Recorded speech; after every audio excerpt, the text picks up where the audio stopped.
Not the Footy Show. Forward sizzle. But there were some interesting comments from the Fox experts. Oh, right. What did they say? Well, basically said, how are they going? How are they sitting where they're sitting on the ladder? I'm like, because they've lost 4 games. That's what happens. You don't win the games, you sit at the bottom of the ladder. It's kind of how it works.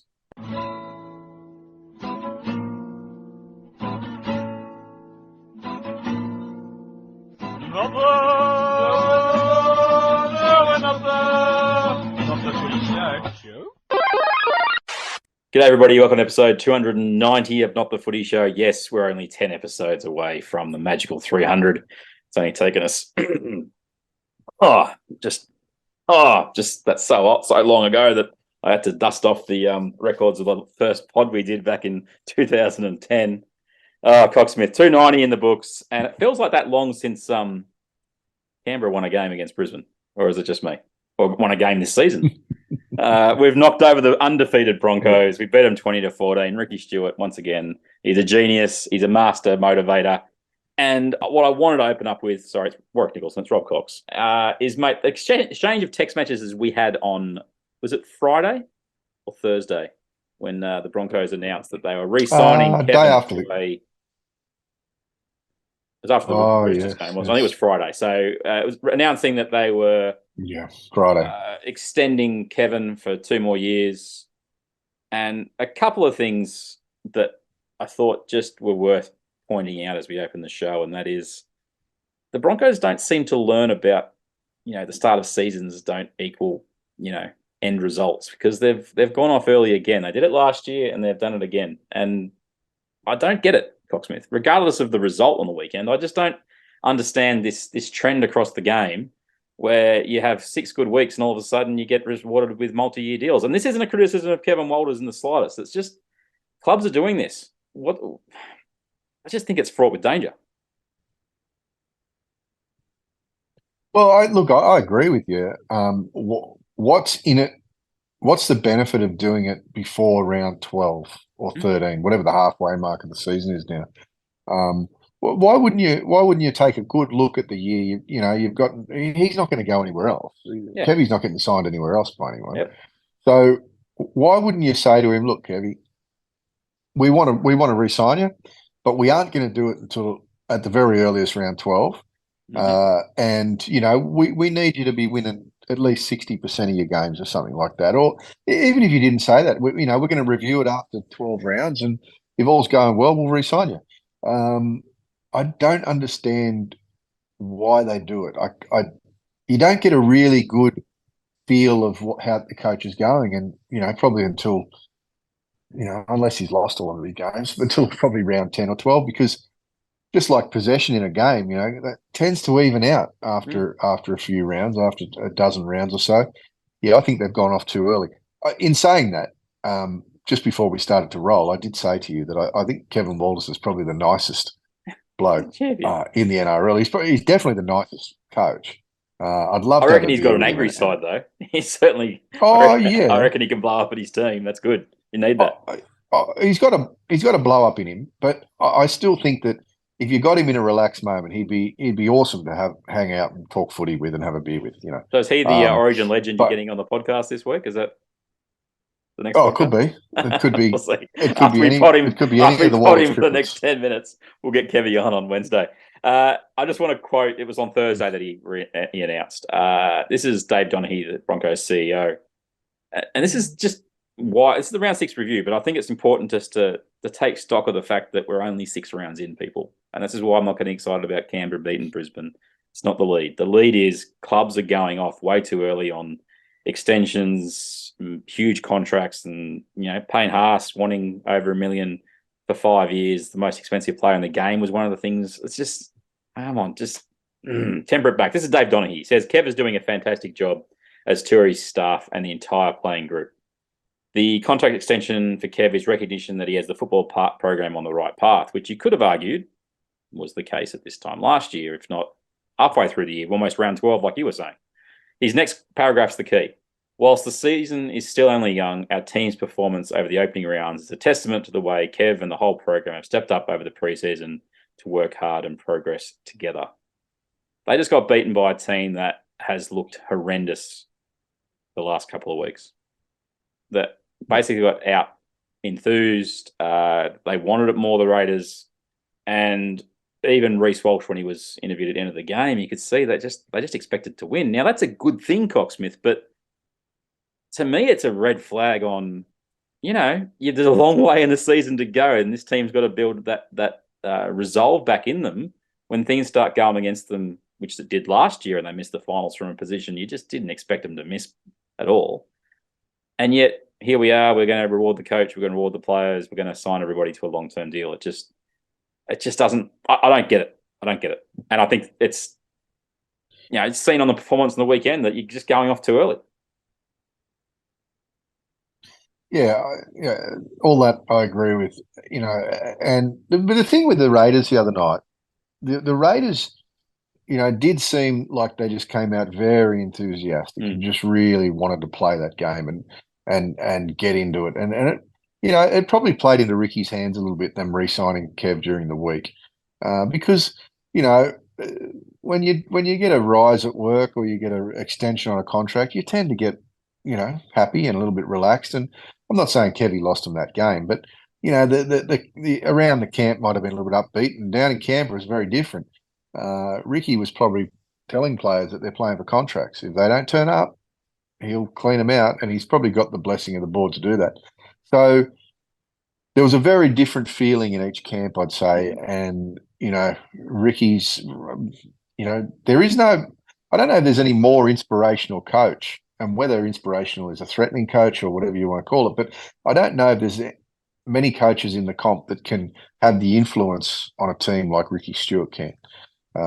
He certainly read them the riot act. He certainly told them how terrible they've been, and they needed to do better. And they did just that. They did better. And be what happened in the last couple of minutes of that game, and whatever your thoughts are, Canberra still deserved to win that game. They were the better team for the across the 80 minutes. So.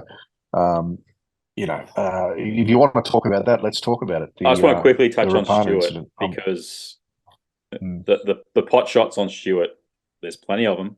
People say he can't coach. He lucked into a premiership. If you really think that Ricky Stuart can't coach, you obviously didn't watch the game on Saturday night, because that is an example of a coach still having your playing group, finding a way to motivate a side that was down on troops against a team that hadn't lost a game, that everyone was saying was a premiership favourite. And they go out and they it came close to unravelling at the end. But the thing that struck me about Canberra's performance, and it's something that I've said in the podcast and I've said to you privately, it's that I just want to see us have not just a crack, but try and put points on, try and play some football. And what I saw from Ricky wasn't just the motivator. It was Jamal Fogarty. I got you in Canberra to run this team. And we got to the second week of the finals last year, great. But there's no Jack tonight. We've got Seb Crisp trying to play fullback. We've got Tom Starling and Zach Wolford sharing the 9, and Brad Schneider's not really ready for prime time. And that's the best performance I've seen Jamal Fogarty play almost at any level, whether it's for the Titans or for the Raiders. He was absolutely outstanding the other night. And it wasn't just his way he ran the team and got them going and they played some football. His defence was outstanding on the right edge for Canberra. And Ricky Stuart found some buttons to press, Coxsmith, and that's why I think he deserves a big slice of credit for that win. Yeah, look, I think Jamal was good. I think that was Schneider's best game in NRL. I think Starling came on and lifted the team with his enthusiasm and his energy. I think all round, I mean, I can't really think of anyone who had a shocker the other night. I think all round they just deserve the win. And that's Corey the way Horsburgh that Stuart wants to see them play. Was big as well. He was very good. He was really, really good. You want to talk about the Marty Taupau himself into a knee situation? I don't want to spend a lot of time on it because we definitely exchanged some messages on Sunday morning around it. Everyone was here. Just forewarning, Rob and I are fine. We go at each other a little bit here. Just a quick apology. I talk over Rob a little bit too much, so I apologise for that. But hopefully you enjoyed the debate around where we're coming from, and we'd love to hear what you think. Was it a penalty or not? Or more to the point, Was it an accident, or does that matter? Interesting. The long and the short of it for me, Coxsmith, is as he runs down the field to put pressure on the fullback, he's responsible for the outcome. I have no dramas with it being a penalty. Yes. I didn't think it was an absolute, cut and dried, it's foul play, but I still think it's a penalty. What frustrates me in the way that the game is officiated is that we're debating whether that's a penalty, and yet we can have a thing earlier in the game where Kurt Capewell tackled Papali in the face, and the video ref didn't do anything about it. That's the stuff that I don't understand, is that if you want to say the other one is unlucky, it's an accident, sure, but the other one was Capewell's just as responsible, and they did nothing about it. This is where I think the angst of it comes out, is that they're letting stuff go, and then they're going to ping that, which, as I'm sure you'll say, is completely accidental. Well, look, the Capewell one I don't really want to talk about, only because I think it's completely different. Capewell did that, and he should be getting suspended for it. I see the Marty Taupau one a little bit like the elbow on Flegler. I'm not sure as a player, an attacking player, if you're meant to keep your elbows down rather than flail them about, but Flegler was definitely taken from the field with an HIA because of an elbow to the head by an attacking player. After being tackled. Let's just make that absolutely clear. That was recoiling. Oh, it doesn't from matter. The tackle. It was in the. He didn't lift any elbows into the tackle, mate. That's the difference. It was in the act of being tackled. Okay, it was during the game. It was completely an accident. I don't think he meant to. I never said that he meant to do it. I don't think he meant to do it. Who was it? Was it Chris? Was it Sebastian Chris? Yeah, I don't think the accident thing's relevant in that situation, because it's not something he even. No. I think it is. I think it is. It's his body recoiling from the tackle of the guy before him. I think it is relevant because it's an accident. Okay, and I think Taupau's one is just as much an accident. He's trying to pressure a kicker. He's going out there and doing what he's been told to do. And he's much the same way. Well, not really, because the match review committee said there's nothing to pay. That doesn't mean it's not a penalty, Coxsmith. That's the key. It doesn't mean it's not a penalty. It means it's not a suspension. So you don't think? So hold on, you don't think Chris's one should have been a penalty or not? No. A guy's now going to sit down for 12 days. Yeah, that's not a penalty, because that came out of the reaction of the player. And this is why I think you're a little bit one-eyed on this, was because if you take the jerseys away, well, mate, I'm determined to tell you that this is what I think. I think you are being a little bit one-eyed. I don't think Marty Taupau's, was. I don't think it's a penalty. I don't even think it's a penalty, to be honest with you, because I think what's he meant to do? I mean, Jordan Rapana took the ball, then ducked into his knee. I mean, Jordan Rapana had a little bit to do with this as well. I'm not debating that, Coxsmith. That's not my debate. So what you're saying is that Marty Taupau is responsible for what happens in the tackle. By putting the pressure on him, he's responsible. Jordan Rapana isn't responsible whatsoever. He caught the ball. So let me ask you this: what happens? Hold on. Let me ask you this: what happens if Jordan Rapana is running the ball towards the defence, trips over and smashes his face open on Marty Taupau's knee, who's coming up to pressure him? Accident. Marty Taupau has accident, exactly like the one the other night. Marty Taupau. That's not a penalty. Marty Taupau is responsible when he goes to put pressure on the guy catching the ball. But different. No, but that's what I'm saying to you. If let's say Marty Taupau springs out, it's not. The reason why the penalty happened, mate, was because of the blood. It's the only reason. But we know that's how it works. Goes down and doesn't cut his head open and doesn't come up looking like he's in the Jaws movie, then there's no penalty. It's actually probably a knock-on, because Atkins called it a knock-on in the beginning. If there's no injury to him other than being dazed, if there's no cut, it's a no penalty. It's you've lost the ball, Jordan. And I don't agree with that. I think that I actually think that it is an accident, And I think Rapana should have been given the ball after an accidental head knock. In saying all of that, I do think that Canberra deserved to win. I'm not saying that the ball should have been taken off him. I I can't see that, how Taupau isn't responsible for the end result when he's the one that chooses to go put the guy pressure on. That's the bit that I don't think you can say isn't a penalty. I'm not saying suspension. That's not what I'm saying, Coxsmith, in the slightest. No, I know what you're saying, but it's in the same kind of category. A penalty, then the next thing is suspension. We saw one last year. Who was it? Who was it that used to play for the Broncos but now plays for Manly? What's his name? Bullimore. Was it either last year or the year before? A player's running towards him with the ball and basically trips over before he gets to him, and Bullimore hits him high, and I think he got binned or sent or something. Something happened. Again, another accident. I mean, yeah, you can say that he should be taken care and he shouldn't have tackled him, and Taupau should have stopped 5 meters before and let Jordan Rapana catch the ball. But I just don't think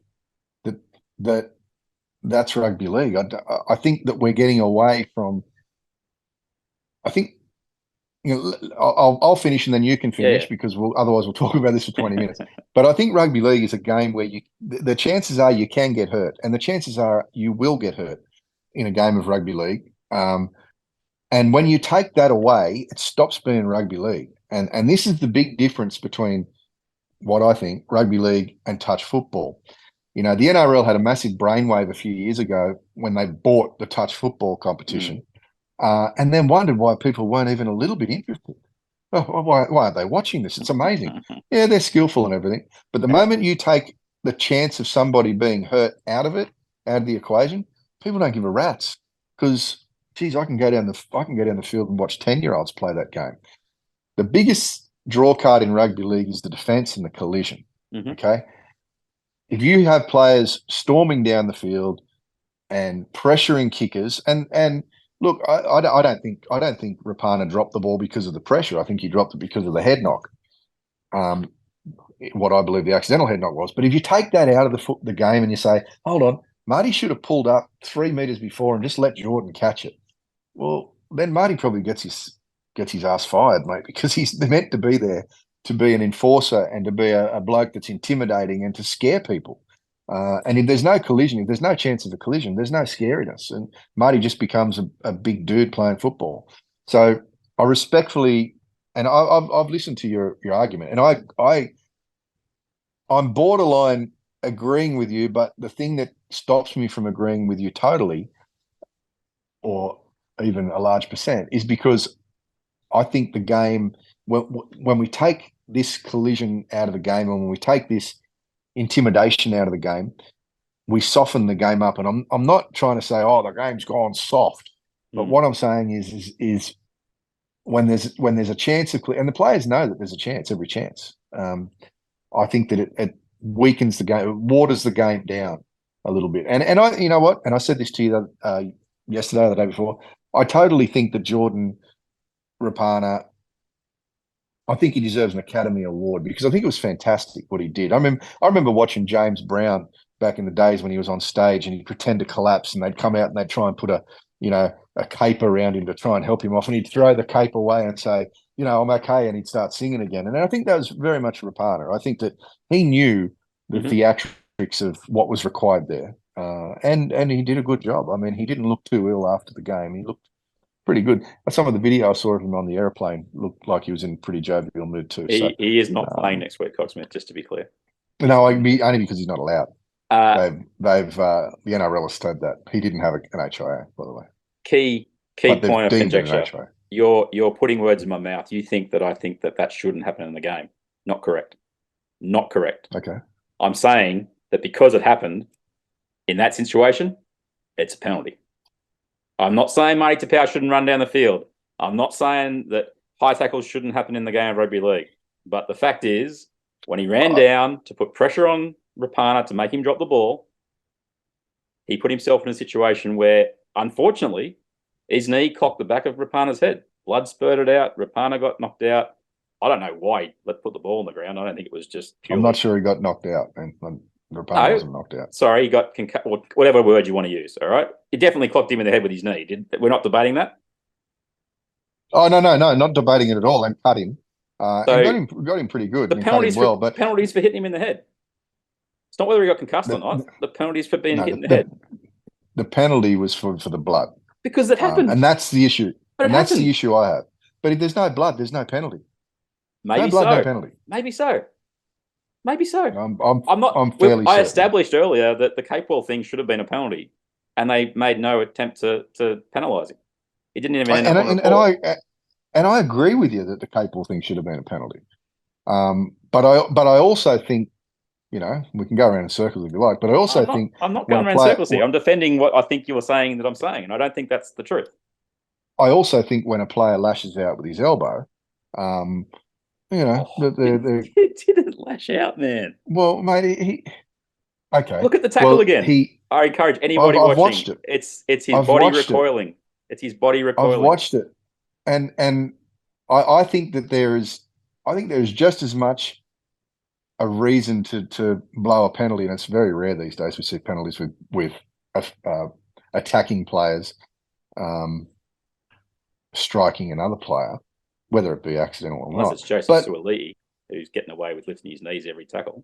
Yeah, knees, and there's other players around running with their what they call their bumpers up, but it's just a cocked elbow, really. And I don't think Chris was doing that the other night. But look, I think they're very similar. I think there's an accidental head knock. Are we going to see players soon get penalised? We probably would. If there was a split, we might see one player who wasn't split from a head knock, from a head collision, a head clash.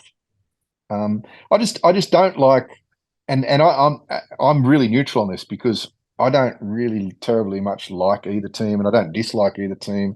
I probably dislike the Broncos more than I dislike the Raiders. But I just don't like seeing there's blood. Quick, we better do something about this because it doesn't look great on TV. That's my way. That's what I think anyway, mate. We can just agree to disagree. If they're going to miss other ones, so be it. But in this instance, that's what happened. The blood came out, and it's a penalty, and that's how they called it. I'm just saying there's no reason that there's no reason without what's the word? There's no context that it should never be a penalty. Is my point. So for them to decide that is their prerogative. Whether they get every call like that wrong or right, we know they don't. They go one way, they go the other. The point is there was a situation there that they could have blown a penalty, and they did. I disagree with your assertion that you think that there's no way it should be a penalty, and that's where I sat. I didn't say that you take this out of the game. I didn't say that Marty shouldn't put pressure on. I'm just saying that the situation was there where a penalty is an option, and it was taken. Let me just finish here. I think that there is an opportunity for it to be a penalty, and that would be if Marty went down and went to go to the ground and led with his knees. To me, then that's a penalty. But he ran past the play and accidentally clipped his knee after Rapana ducked his head into his knee. So, look, to me, it's a very, very grey 50-50 at best. But I think that the thing that took it over the 50-50 was the blood. And that's where I stand on it, mate. Okay. We're running out of time. The Raiders still podcast, just so it's going to become the Jordan Rapana, Marty Taupau, was it or wasn't it a penalty podcast? Quickly, the other games. Penrith gave Manly a toweling, and Anthony Seibold, after the game, was asked, "Did you see that coming?" What do you reckon his response was, Coxsmith? Oh, he wouldn't have seen it coming, mate. He's silver tongue don't see that coming. Did he not see that Penrith beat Canberra by 50 the week before? Played great football. Yeah. I think after the first half, I think Penrith was something like 70 points to 6 or to 12 or whatever it was. Yeah. Penrith have clicked. Get out of their way. Manly, if he didn't see that coming, I mean, they also struggled to a 32-all draw versus Newcastle last week. Coxsmith, I'm sorry, Anthony, that's your job as coach, is to somewhat have an inkling that the Panthers might have that in them. The game today, Parramatta 28, Tigers 22. We touched on it before we started the pod. The long and the short of it is that Coxsmith turned it off at halftime because he was angry. His 15th team wasn't going very well, so then he turned it back on with the comeback. It sounds like Adam Tuahi may have done a knee. Hopefully, it's just a back of a hamstring in the knee. That's the best case scenario, but he looks like he's cactus for a while. Luke Brooks had good moments, bad moments. Mitchell Moses just created every try for Parramatta, pretty much. Coxsmith. Do you take any hope if you're a Tigers fan of that performance? I think you get a little bit of hope, mate. I mean, Appy was very good. Pavali'i was better this week. Dewey was good until he buggered his knee. Brooks was not much better, a little bit. But he had some moments. Not a lot. He had some moments. Look, the thing that I was watching the first half, and he's doing these little runs that Cleary tends to do quite a lot early in games, where he runs a player underneath him, and the inside ball was best. Oh, it was so boring. And that was basically all that Brooks did in the first half. Now, so boring. I went out and started cooking dinner, and I still could hear it, but yeah. I walked back in a few times and looked at it, and look, Tim Sheen's is another one that's really likable. He's another one that's, and from what I've seen and from what I heard after the game, he's obviously given these guys a lot of leeway and lessons probably in how to coach, and I'll be surprised if the Tigers win any more than 4 games this year. But I'm thinking that Benji and co will probably learn a lot, which might be the whole plan, Coxsmith. Because if he'd just taken over, he isn't past this round potentially.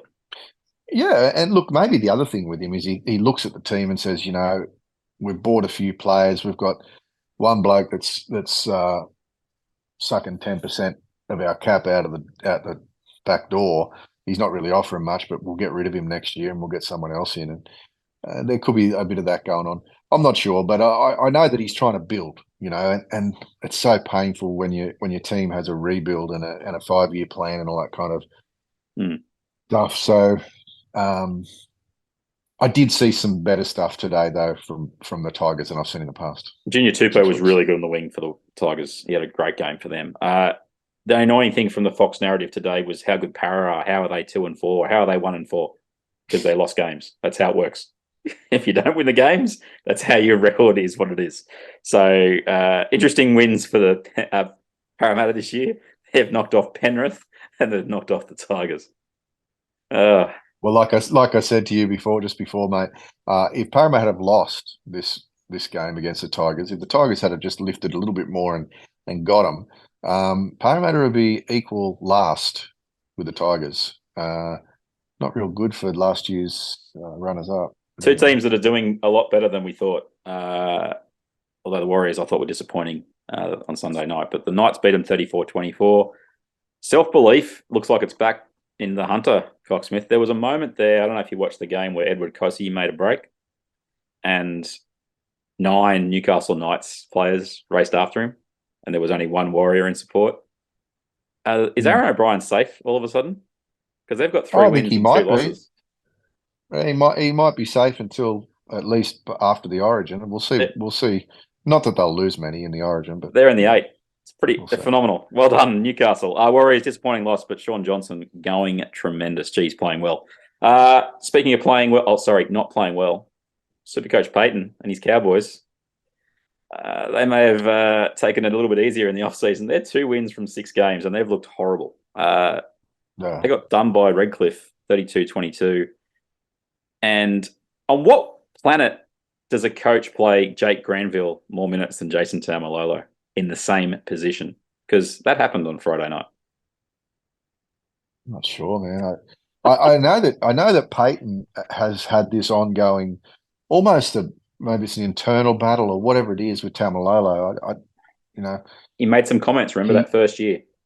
Yeah, he needed more out of him. I'm going to play him less and get more. Was the gist of that. Redcliffe 4-2. Uncle Benny, you're on fire. Hamiso Tabuai Fido just going gangbusters. He's scored a try in every game this year, Coxsmith. It's just he's going. Melbourne go as Cam Munster goes. Melbourne beat the East 28-8. Cam Munster 4 games this year, 4 wins.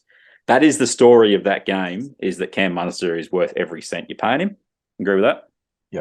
Yep. 100%. South Sydney 50, Canterbury 16. I don't read a lot into this. South did what they should have done against a team that had no players and had come off a 4-day turnaround. So Latrell and co really good. Yep. When those guns fire for South, they look tremendous. And the last game, your Dragons, I don't know how they lost this game, although I've got a theory. You lost 2018 to the Titans. Can I just point out something that really bugs me with goal kickers? All right. And there's a few of them that have this in them. We've only got 3 minutes when left. they miss ones that are sitters? The ones that it's not to level the game. It's either to create the 6-point lead, or it's to narrow the gap to where you can score twice to win, but you've only got to kick one of the goals to level. The way he missed one today, when it was 22-10, he kicks that, they're within 10 points. He missed one that was to the left of the post, gettable, not easy, but gettable. Zach Lomax missed the kick when they were up by 4 with 3 minutes to go. From absolutely, for him, he should just nail that. And then they lost the ball off the kickoff and got done. And there was another one a week ago where Matt Burton against the Cowboys, the kick that he should have got from the Preston try. Yeah. Like, I'm sorry, this is why you're goal kicking for your team. They're the ones you have to kick, because they're such a lift for your team, because you score it and you get within 4, so the next kick can win the game, as opposed to having to rely on all those kicks afterwards to make sure they go over. And we saw it with the Tigers. Happy Coruscant to take the kick from touch. Like, I don't know. It's a big thing. What do you think about the Dragons quickly? Any feedback on that? Mate, again, just heartbreakers a lot of the time. The Dragons, they're 50-50.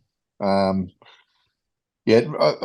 real letdown. Lomax missed that kick. He was only 10 metres from the middle of the field. It went I know. He's a guy who's kicking, is the main kicker for your team. He's on a fair bit of cash, and he's not slotting them from 10 metres off centre or 20 metres off centre. It's just, and he usually kicks the ball straight. Remember, Coxsmith, he hits the ball and it cuts it in half. It goes straight. This one he tried to bring back from right to left. Anyway, it must have been windier up than I thought. The ladder after round 6, the Broncos out in front. They're 5-1. And it's funny how the cream rises to the top pretty fast, Coxsmith, because Penrith are second on 8 points, Melbourne are third on 8 points, and the Redcliffe Dolphins and Warriors and the Titans and the Roosters are all on 8 points. The way this stupid bye works sucks. But the Knights are in 8. So currently the Broncos, Panthers, Storm, Dolphins, Warriors, Titans, Roosters, Knights. I have 3 of those teams making the finals. How about you? Yeah, I think I've got 4 of them.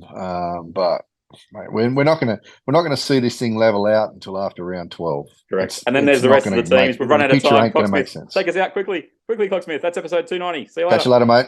Pepsi. Off the Footy show. We are one different. Yep. What do you got? Canberra aren't making the finals this year. Oh, stop it. I'm hanging up. I got to go, mate. The bars are calling me. The honky tonks are playing my tune. What are you talking about? Off the Footy show. You been sleeping over there? Pepsi.